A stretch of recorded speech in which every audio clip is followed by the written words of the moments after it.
Kaya kung makikita nyo mga bro, palis na tayo. At sana hindi tayo abutan ng ganun kadilim. Kung lahat, meron pala tayong camping na gagawin. Pupunta tayo ng Camp Kahuya Kalia. So meron tayong mga kasama, si Papa Ken. I-invite ko siya na mag-camping kami. Pero dapat ang pupunta namin dapat nasa Lucas Diego Farm kami. Kaya lang napunta na kasi niya yun. Kaya ang mangyayari muna doon muna sa Kahuya Kalia. Kasi ako personally, hindi pa ako nakakapag-camping to talaga doon Ito, makikita nyo naman sa likod ko yung daladala ko. So hindi tayo minimalist setup. Naninibago ba kayo? Kasi nasa loob tayo ng tuk-tuk. May pangalan na pala itong tuk-tuk natin si Guapo. Kasi di ba pumunta rito si Bro John Box. Pero hindi si Guapo yung gamit niya, yung kanyang Rusi Karusa na tuk-tuk. Bali ang gamit niya yung si Max, si Bajaj Maxima. Ang totoong tuk-tuk talaga niya yung si Rusi Karusa, si Guapa. So isinunod natin sa pangalan niya. Ito naman si Guapo. So hindi ko alam kung nasa na si Papa Ken, pero mamaya na kami magkukontakan. Babae muna ako para hindi malagay ko talaga aabutan ako ng dilim Kaya ako makapag-vlog ng maayos bro. Dahil kanina sobrang traffic dito sa may parting tulay ng Bangkal hanggang papasok ng iba. Makapag-vlog. Siya muna kayo bro sa setup ko ng camera. Medyo magulo at madilim. Hindi ko pa kasi napapaayos tong ilaw ng ilaw ng tuk-tuk. Mga wirings na ayusin para manumbalik yung ilaw. Pero mamaya sa campsite, syempre meron naman tayong mga dalang ilaw. Kaya makapag-set up tayo mamaya. Tsaka meron din akong dalang power station. Sobrang traffic kanina dito sa may parting tulay ng Bangkal hanggang papasok ng iba. Dito na tayo sa may Botola na tayo. Itong kabaan ng Barangay Santiago. Kaya siguro mga 10 minutes nandito tayo. Pero hindi ako focus muna ako mag-drive kasi sobrang traffic, daming kasakyan, tsaka rush hour, daming nagsisiwian. Kaya tayo, safety muna naman pag-drive. Bumili lang tayo ng at makakain natin. Punta natin yung campsite. Kaya pa nakita si Papa Ken, nakakaya. Papasok na kami dito mga bro. Okay na to. Bro, saan ba trip mong spot? Medyo maganda, medyo malapit sa malapit na sa no? Ito na. Dito lang tayo. Parang kabaliktaran naman nung sinasabi nila na tuwing gabi daw maingay dito. Tingnan nyo, okay naman. Tahimik naman tong campsite na to. Okay ba yung ilaw? Tumikit na ako sa may ilaw. Nilipat ako dito. Ito yung natin mga bro. Si Guapo. Ayan. So ayan, may ilaw tayo dyan. Maling gagawin na lang natin ay set up na lang tayo.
Dahil tapos na yung setup natin, prepare na tayo ng ng table natin tsaka upuan para makapagluto na rin tayo.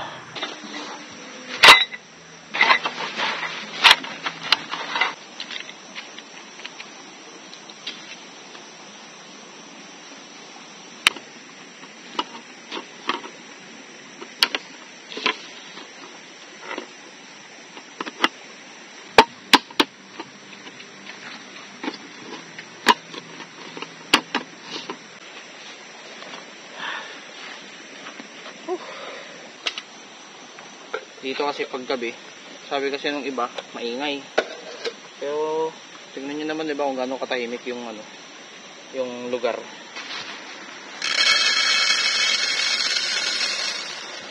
Pwede yan siguro to.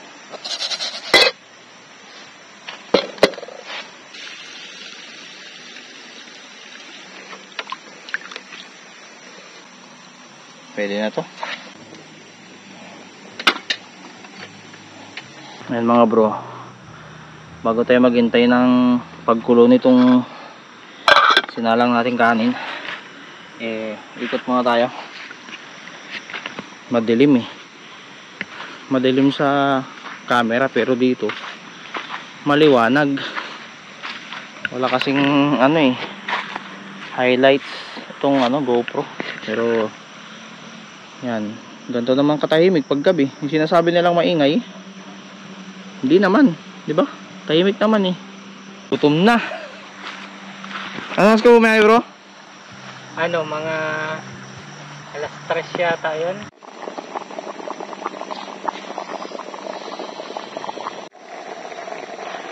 Check na natin mga bro. Uy, lapit na.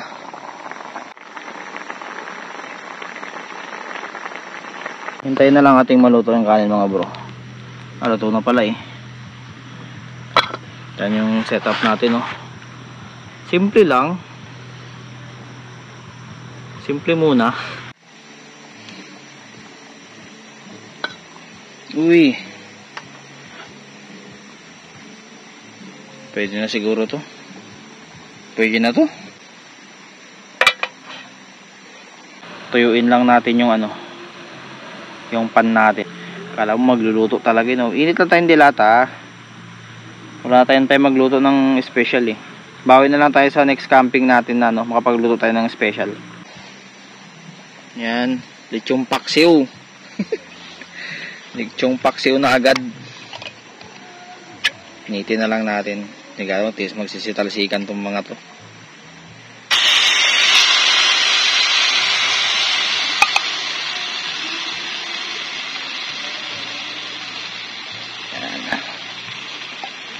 Initin lang natin.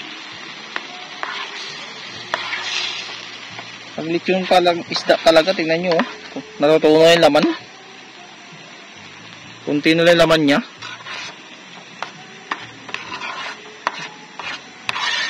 Masarap kasing kumain ng mainit Kaya kahit dilata to, iinitin natin. Para parang nasa bahay ka pa rin, di ba? Nakalimutan ko magdala ng sili. Tikman natin. Sarap. Okay na to.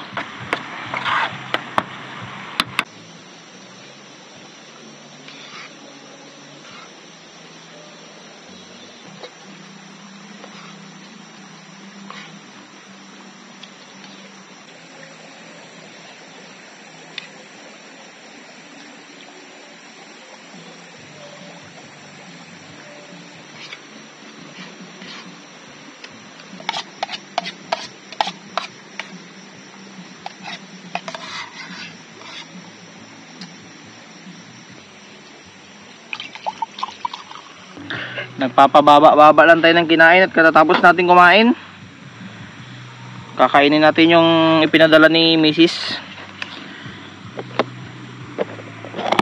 Wow, sakto sa mga diabetic. Pero ito naman, di naman matamis.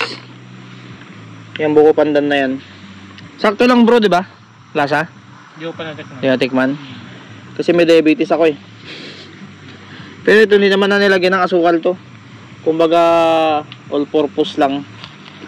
Kaya hindi siya ganun katamis.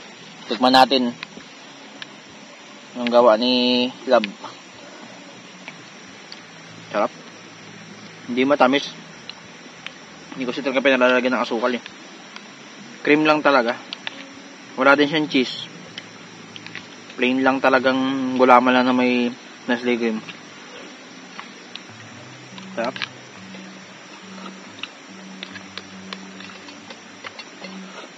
Bili muna tayo ng sabong panligo.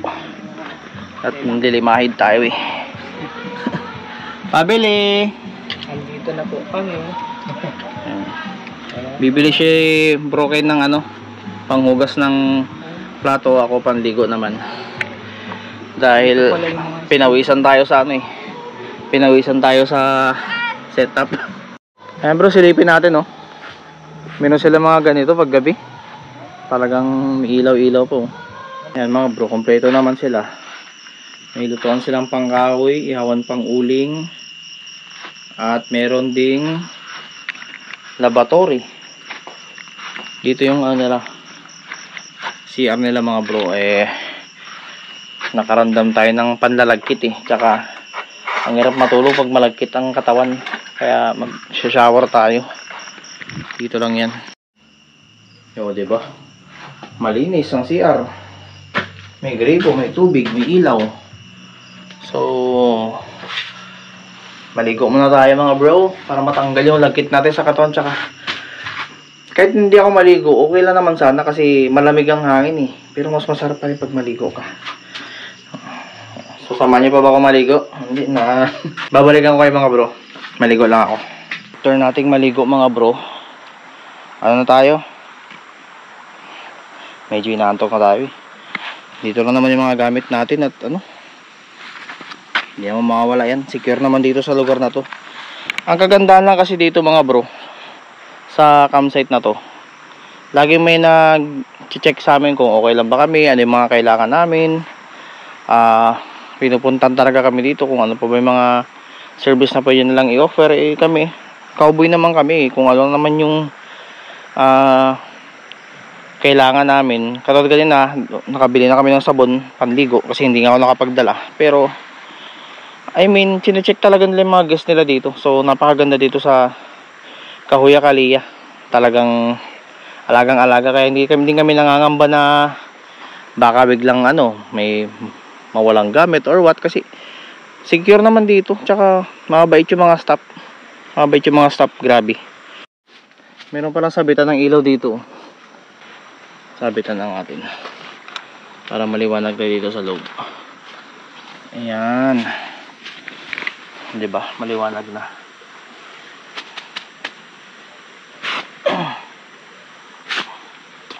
Okay na to. Ito isasara ko to Ito lang bubuksan ko. Para bukas pagising natin, diba? Kitang-kita natin yung view. Okay na. Matulog na tayo. Katapos lang naming magkwentuhan ni Papa Ken. Kaya hindi na ako nakapag-vlog. Ayan, kaya muna, kwentuhan lang muna kami. Nakaramdam na tayo ng antok So tulog na tayo mga bro. Bukas na lang natin ituloy yung kwento natin. So good night.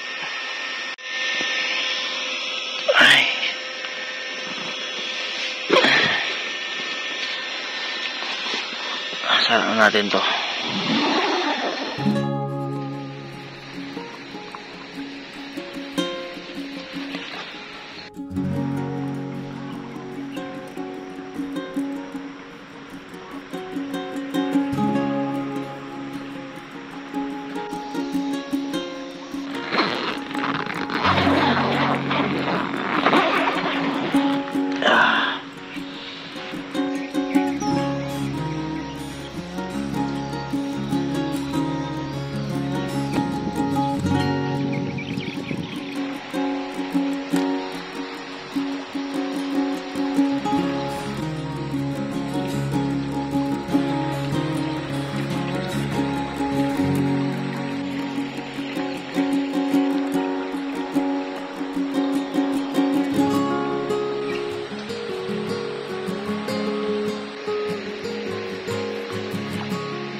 mga bro. Pasyal ko muna kayo. Baka gabi hindi tayo nakapag vlog kasi nga madilim na. Kaya hindi ko na ipakita sa inyo yung ganda nitong camping site. Tignan nyo naman mga bro. Kung gaano kalinaw yung tubig, gaano kalamig. Ang sarap maligo dito mamaya. Kanina mamasyal-masyal tayo dito kanina. Tingnan ko yung lugar. Ang ganda dito. Kaya nakataka ko bakit wala halos pumupuntang kahit weekday sana. Kaya lang sabi nila ma'am, weekend lang daw talaga maraming pupuntang camper dito.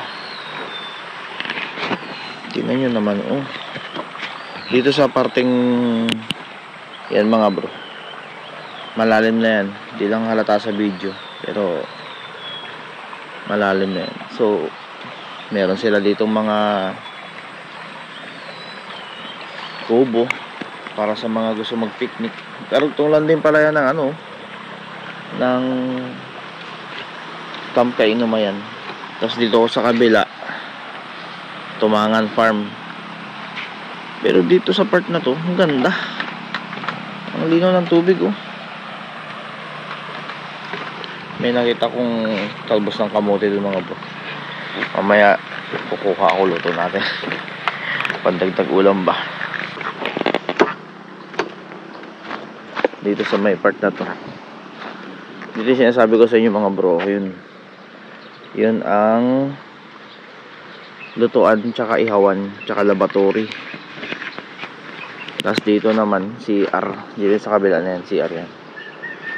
Tapos ito meron din silang events place sa mga gustong maghanap ng venue para sa mga team building nila, reunion. Pwede rin dito. Dito ko nabilib meron silang mga parang gasibong maliit. Ayan mga bahay kubo. Tapos dito talaga ang presko mga bro Pag pupunta kayo dito, napaka aliwalas tsaka malamig. Mamaya tayo, maliligo tayo bago tayo uwi. Pero bago yan, muna tayo, magpainit ng sikmura. Initan tayo ng tubig.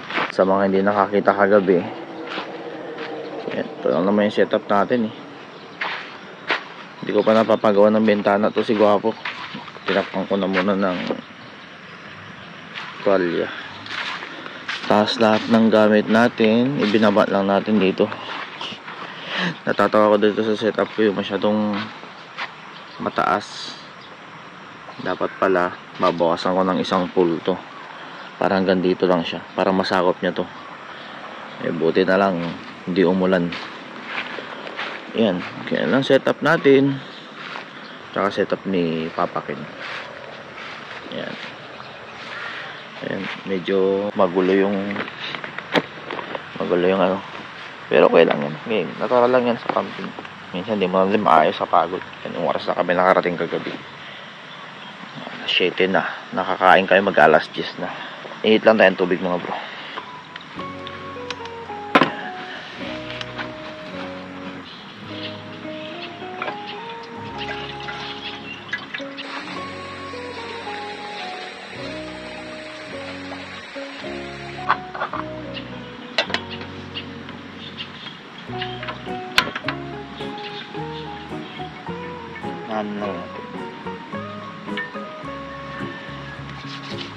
Ayan.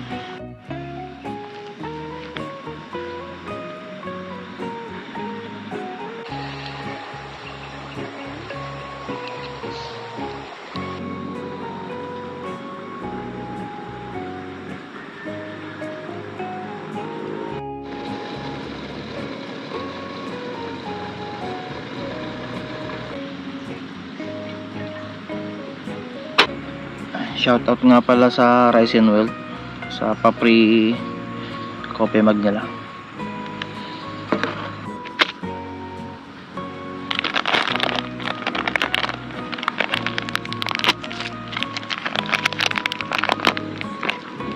Zero added table sugar daw. Try natin.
Kagabi mga bro, hindi namin nakita, hindi namin napansin.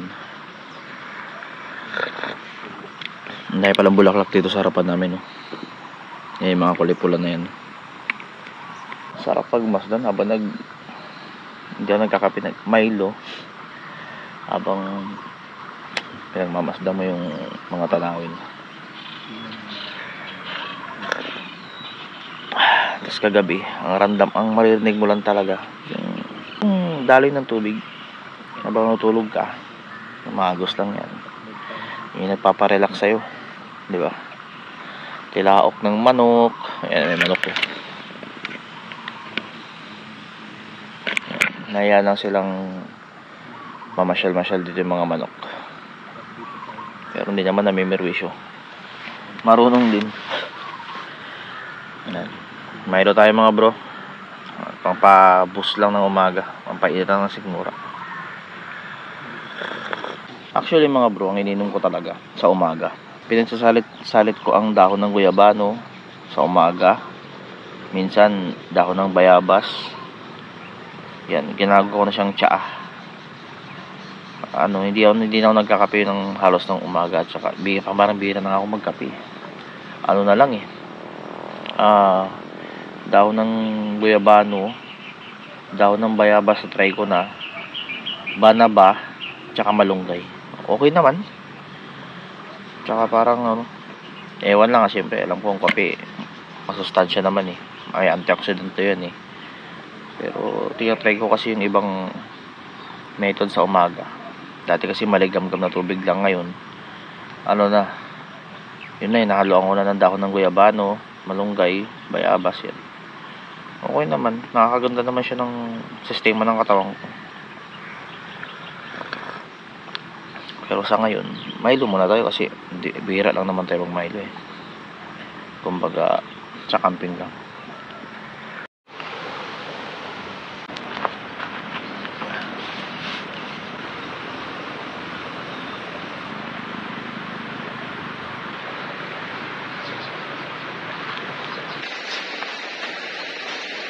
Actually mga bro, itong camping namin, planado talaga to.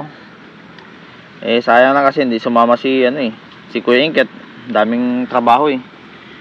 Tsaka may mga obligasyon din siya sa bahay nila, kaya kami na lang ni Brother Ken nandito. Yan pala sa mga hindi nakakilala kay Papa Ken, meron siyang YouTube channel tsaka Facebook page. Ano bang isa-search bro? Papa Ken lang, pwede na. Ayan, Papa Ken, search nyo lang sa Facebook tsaka sa YouTube. So, paras lang kami ng content. Camping, solo camping. Nagkataon lang na pumayag siya dun sa invitation natin, kaya ayun, dito siya, kasama ko siya ngayon. Pero ewan ko lang, magagawa mo pa to sa susunod kasi busy na naman siya. Wala siyang maubos natin, live mo bro. O kasi nakalib lang siya eh.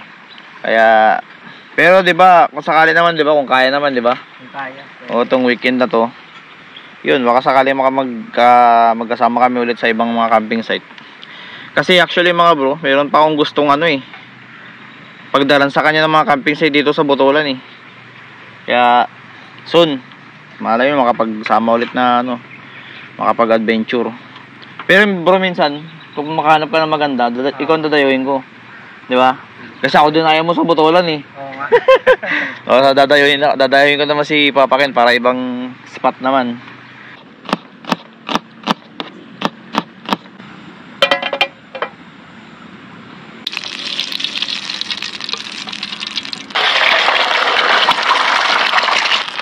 Plano ko rin bumili ng itlog eh.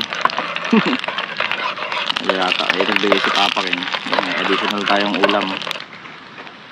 Wow.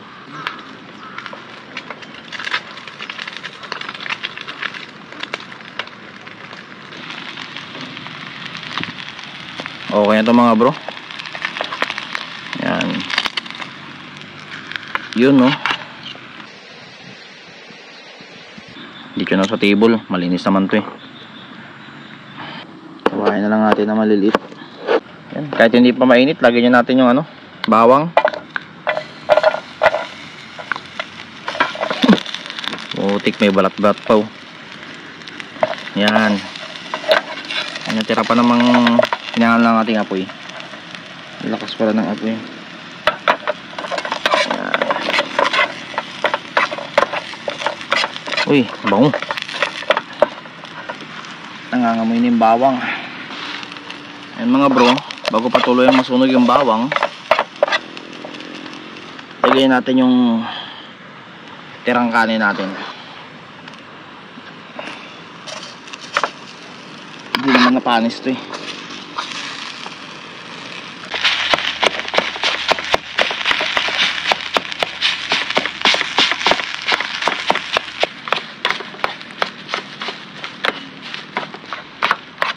Pwede na siguro to. Ayun.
Hindi na ako makatiis mga bro.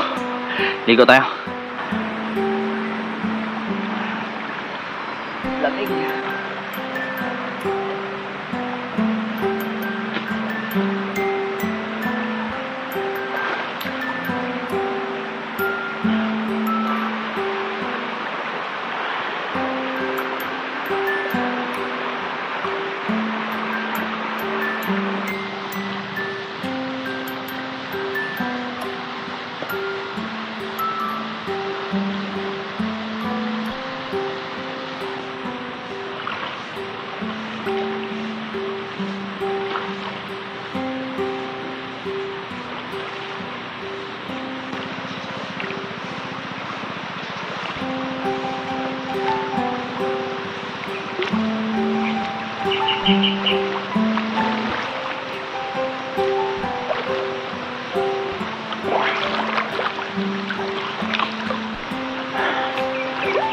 Sarap.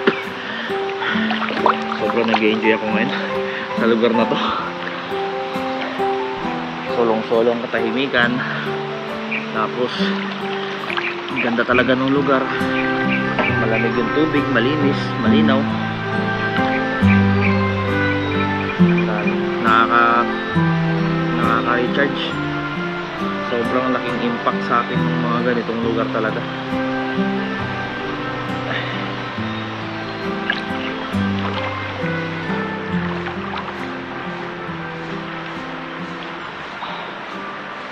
Ay. after nating maligo, unti-unti na nating ligpitin yung ano, yung setup natin. Nagkalat yung gamit ko. Unti-unti ko lang ligpitin para mamaya relax na lang tayo. Total, nasa silong naman tayo ng puno. Hindi natin kailangan to eh. Tsaka hindi natin kailangan yung tent eh.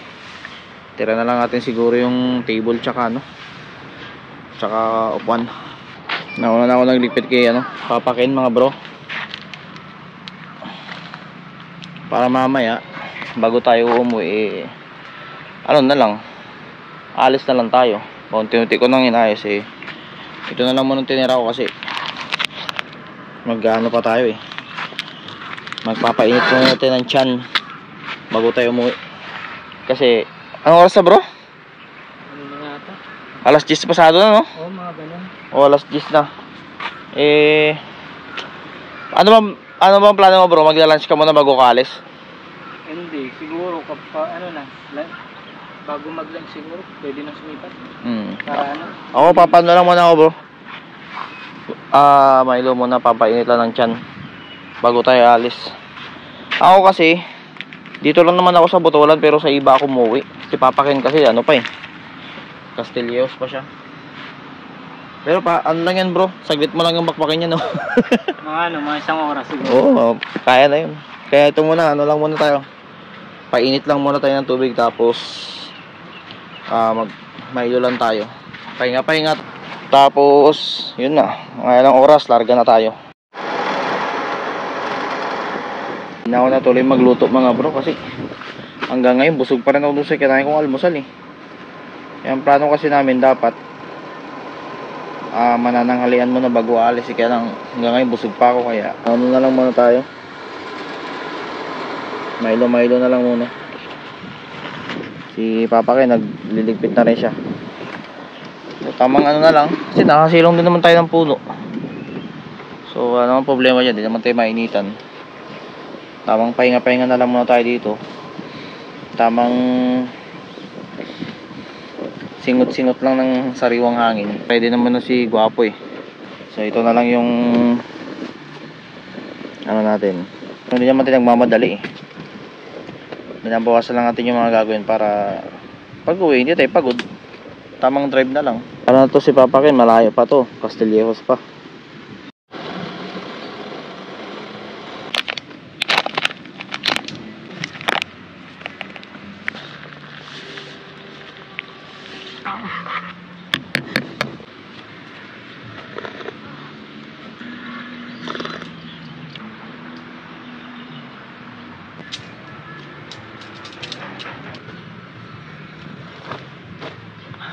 Pack up na tayo, parang wala nangyari bro sa spot natin. Leave no trace, lahat ng kalat eh tinapon natin sa basurahan. Tsaka grabe din pala yung karga ni ano, Papa Ken. Nag-enjoy ka naman Papa Ken? Nag-enjoy, sarap ng tubig. Oo. Sabi nga Pwede. ni Kuya John Fox eh, para daw si nasa dik. Itong tubig ito pwede nang inumin no. Oh, Ayan, maraming salamat mga bro. Bago ko tapusin tong vlog na to, so support natin si Papa Ken no, sa YouTube tsaka Facebook. Moto camping adventure, solo camping. Yan, pag yun ang mga gusto niyo panoorin, puntahan niyo lang yung channel ni Papa Ken. yan. O, at malupit ang mga setup nito, gusto kong gayahin eh. Tapos dadaan tayo dun mamaya para makapagbayad tayo ng yung yung overnight natin. Doon ko na lang sasabihin kung magkano pagkatapos din pumunta dun sa tindahan. Sasabihin ko sa inyo kung magkano yung mga rates nila. Tapos ilalagay ko sa description yung mga ibang services nila nang sa ganun ma-check nyo, tsaka yung link ng Facebook page ng Kahuya Kalia. So puntahan nyo na guys, kasi ito makita nyo naman solong-solo namin yung lugar. Madami lang talagang tao dito kapag weekend no bro. Weekend. Yan, Friday, Saturday, Sunday. Pero ngayong araw na to, ano ba araw ngayon bro? Ngayon, Martes no? Tuesday ang napag-desisyon na naming araw, kaya di ko in-expect na napakatahimik dito, napaka silent, kaya nakapagpahinga kami ng maayos, nakapag-relax kami. So mamaya mga bro, reveal natin kung magkano yung binayaran namin. Madam, thank you ha, kahingi tayo ng discount kay madam. Balik Punta lang kayo dito sa Kahuya Kalia, located at San Juan po ito, madam, no? Naman po. San Juan, Botolan, Zambales. Easy access, maganda na yung daanan. Tapos, nung nag-camping kami, kompleto. May CR, may laboratory, malinis ang CR, may TV hot po na may aircon, no? Yes, sir. So, lalagay natin yung sinend ni Madam Admin na ano, sa description kung magkano yung mga rate Opo. ng mga hot tsaka ng mga kubo. So, yun ma'am, maraming salamat po ah. Thank you, sir. Babalik po kami dito at mag-iya tayo ng ibang camper. Pwede ba event dito, madam? Ah? Kunwari camping event, pwede dito, no? Ah, pwede po.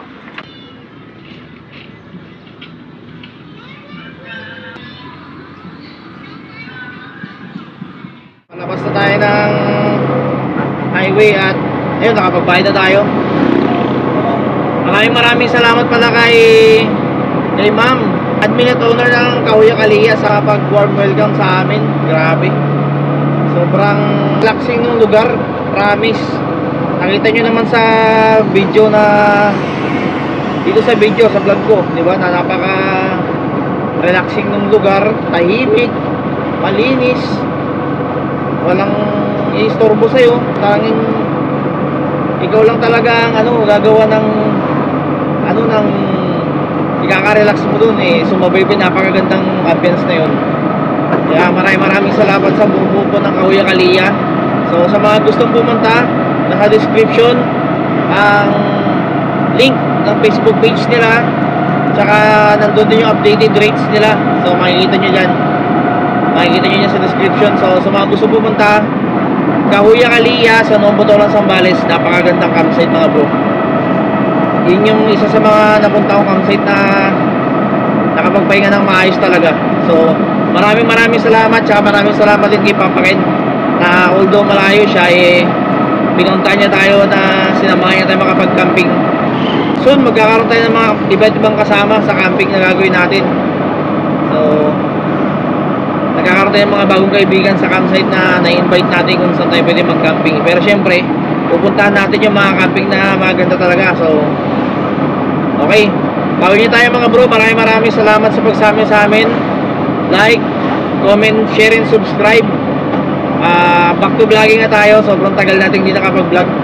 Puro re-upload lang yung latest vlog natin. So ito, camping na talaga. So maraming salamat. Hanggang dito na lang.